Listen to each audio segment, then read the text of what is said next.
One person, I need to be the one who takes you home.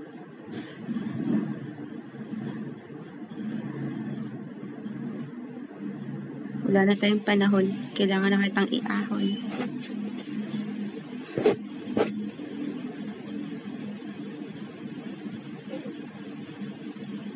Gusto niya talagang sumunod. O di, go.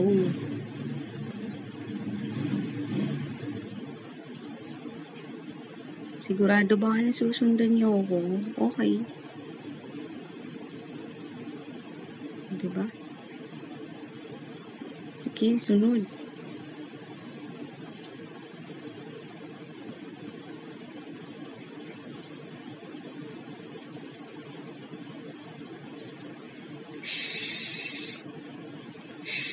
Nagre-record ako. Mag-react ka na lang sa sinasabi ko, babe. Nagre-record ako.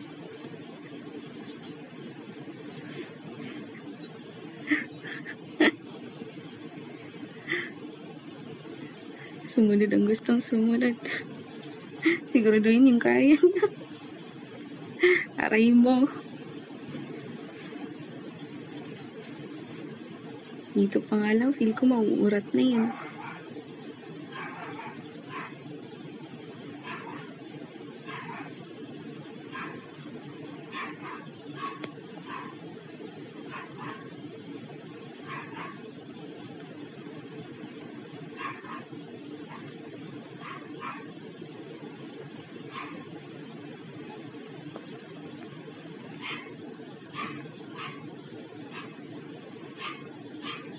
Abot ba to? Nice.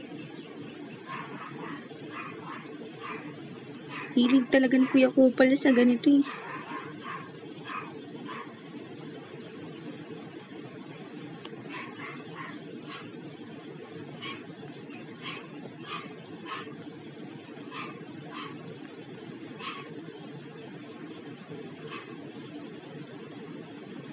Okay.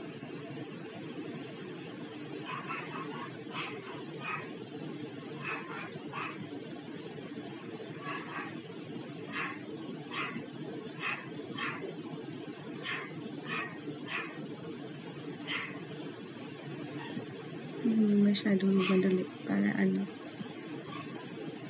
para secured. O diba? Dati hirap na hirap pa ako dito.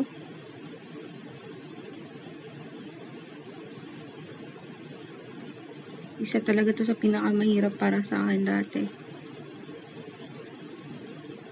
Like, di ko alam gagawin ko din eh.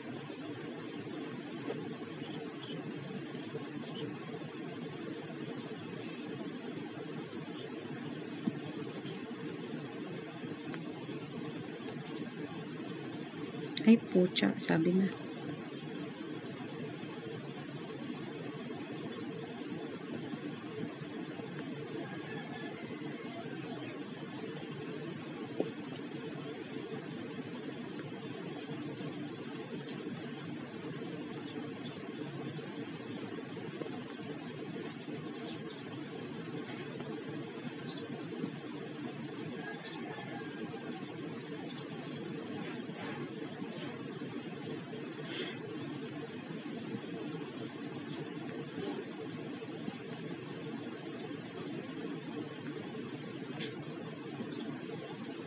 Okay.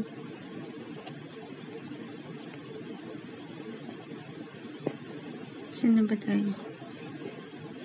Level 6. Ngayon, tinatakbo ko na lang.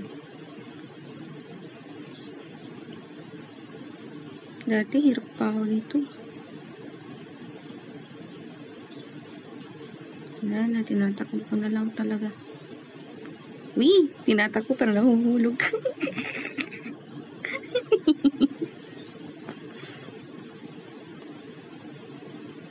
Wait lang. Hindi, matakboy natin yan.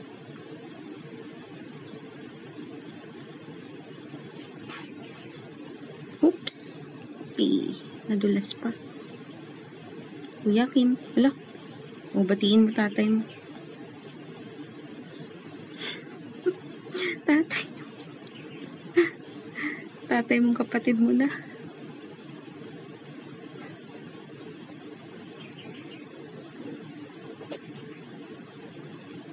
Alam mo, isa si Kuya Kim sa pinaka-favorite kong kapatid.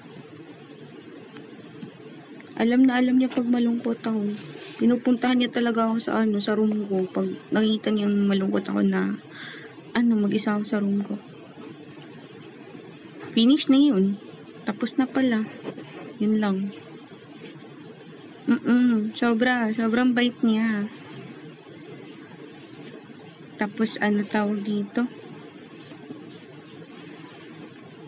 Like, alam mo yung paano ko ba i-explain? Hindi ko siya nakitaan din talaga ng motibo eme-eme.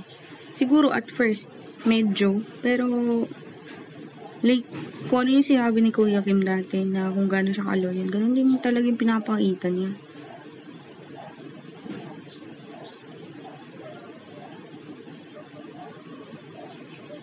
Tapos si Kuya Kim, hindi siya buraot, like, hindi siya marunong mamuraot ng malala na ewan.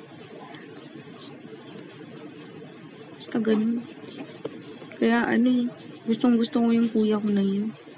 Wala kang talaga masabi sa kanya na yung focus. Yung naka-focus lang talaga din siya sa mga anak niya, ganun.